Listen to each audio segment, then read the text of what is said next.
Hello ખેડૂત મિત્રો, અમારી યુટ્યુબ ચેનલમાં આપનું હાર્દિક સ્વાગત છે. આજે આપણે પીએમ કિસાન યોજના વિશે માહિતી મેળવવાના છીએ.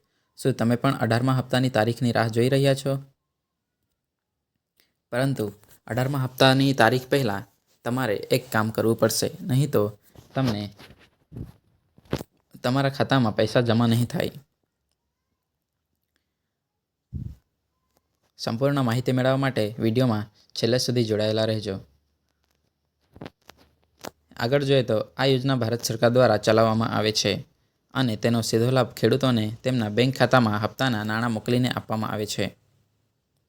દેશમાં આવી અનેક યોજનાઓ ચાલી રહી છે, જેના થકી સમાજનો એક મોટો વર્ગ લાભ મેળવી રહ્યો છે. આમાં આર્થિક લાભો આપવા ઉપરાંત સબસિડી કે અન્ય અનેક પ્રકારની સુવિધાઓ પણ આપવામાં આવે છે.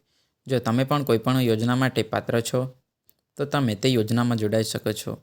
આ ક્રમમાં એક યોજના છે જેના હેઠળ ખેડૂતોને આર્થિક લાભો આપવામાં આવે છે અને આ યોજનાનું નામ છે પ્રધાનમંત્રી કિસાન સન્માન નિધિ યોજના.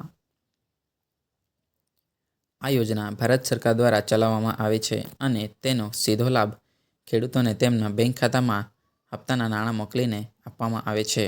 આવી સ્થિતિમાં જો તમે પણ આ યોજના સાથે જોડાયેલા છો, તો તમારે માટે ઈ-કેવાયસી કરવું ફરજિયાત છે.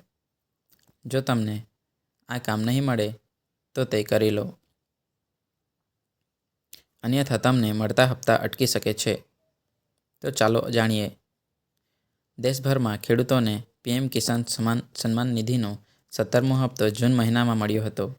હવે આગામી 18મો હપ્તો એટલે કે આ જ મહિને ઓક્ટોબરમાં આવશે. જો તમે પીએમ કિસાન યોજનામાં જોડાઓ છો, તો તમારે ઘણી વસ્તુઓ કરવી પડશે, જેમાંથી એક છે ઈ-કેવાયસી. જો તમે આ કામ કરાવો તો તમને હપ્તાનો લાભ મળી શકે છે, પરંતુ જો તમે આ કામ ના કરાવો તો તમારા હપ્તા અટકી શકે છે. તો ચાલો આપણે ઈ-કેવાયસી વિશે માહિતી મેળવીએ. જો તમે પણ પીએમ કિસાન યોજના સાથે જોડાયેલા છો અને તમે ઈ-કેવાયસી કરાવવા માંગો છો, તો તમારે માટે તમારા નજીકના CSC સેન્ટર પર જવું પડશે. તમે અહીં જઈને ઈ-કેવાયસી કરાવી શકો છો. અહીં તમારું બાયોમેટ્રિક આધારિત ઈ-કેવાયસી થઈ જશે. આવી જ નવી નવી યોજનાનો લાભ લેવા માટે અમારી યુટ્યુબ ચેનલ સાથે જોડાયેલા રહો તથા ચેનલને સબસ્ક્રાઈબ કરો, લાઇક કરો અને શેર કરો.